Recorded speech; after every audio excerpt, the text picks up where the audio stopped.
People always assumed my younger sister Olivia and I were close because we looked alike. Same dark hair, same smile, same voice, but personality-wise, we were complete opposites. I avoided attention whenever possible. Olivia practically inhaled it. Growing up, every birthday somehow became about her. If I got praised for something, she found a way to redirect the spotlight within minutes. At family dinners, she interrupted constantly, exaggerated stories, and somehow managed to turn even my achievements into conversations about herself. My parents called her spirited. I called her exhausting. Still, despite everything, I tried to include her in my life because that's what family is supposed to do.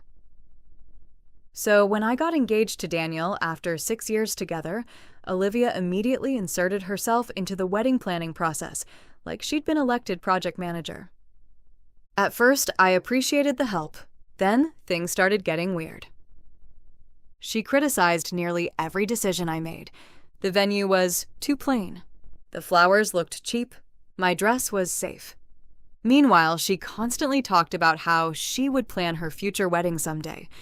It became a running joke in my friend group that Olivia acted more emotionally invested in my wedding than I did. But the first plot twist happened 3 months before the ceremony. I accidentally saw Olivia's phone while we were shopping together. A message preview popped up from Daniel. At first, I didn't panic because they occasionally coordinated surprise things for me. Then I read, "Delete our messages before she sees." My stomach dropped instantly.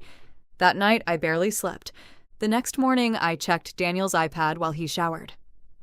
I know some people think that's toxic, but honestly, my instincts were screaming.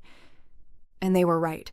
I found weeks of messages between him and Olivia, flirty jokes, late-night conversations, complaints about me. Nothing explicitly physical, but emotional betrayal hurts differently because it feels deliberate. Worse, Olivia kept encouraging him whenever we fought. One message actually said, "You deserve someone who understands you better." I genuinely thought I might throw up, but instead of confronting them immediately, I stayed quiet. Because I wanted the full truth first. Over the next few weeks, I watched them more carefully. The secret glances, the private jokes, the subtle touching when they thought nobody noticed. Then came the second plot twist. I discovered Olivia was secretly planning to announce her own engagement at my wedding. Her boyfriend Ethan had told Daniel about the plan, thinking he'd be excited. Apparently, Olivia wanted a shared magical memory. I almost laughed from disbelief. She was emotionally flirting with my fiancé while planning to hijack my wedding day for attention. And somehow, the story still got worse. A week before the wedding, Ethan contacted me privately. At first, I assumed he wanted help with the proposal. Instead, he told me he'd canceled it entirely. Because Olivia had been cheating on him too. Not with Daniel physically, at least not that he knew, but with a coworker from her gym. Suddenly, everything snapped into place. Olivia didn't actually want Daniel. She wanted to win. Attention, validation, competition. She needed to feel chosen over other people constantly. That realization changed everything for me. Because instead of canceling the wedding dramatically, I decided to let Olivia destroy herself publicly. The wedding day arrived, and Olivia acted like she was starring in her own movie. Extra glamorous makeup, whitish dress that was definitely too bridal. Constant fake crying for attention. Even my friends started noticing how bizarre she was behaving. Then, during the reception, Olivia stood up, clinking a champagne glass.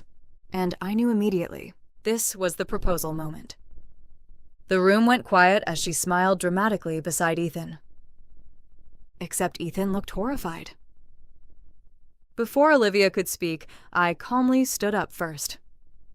And then I said the sentence that changed the entire night.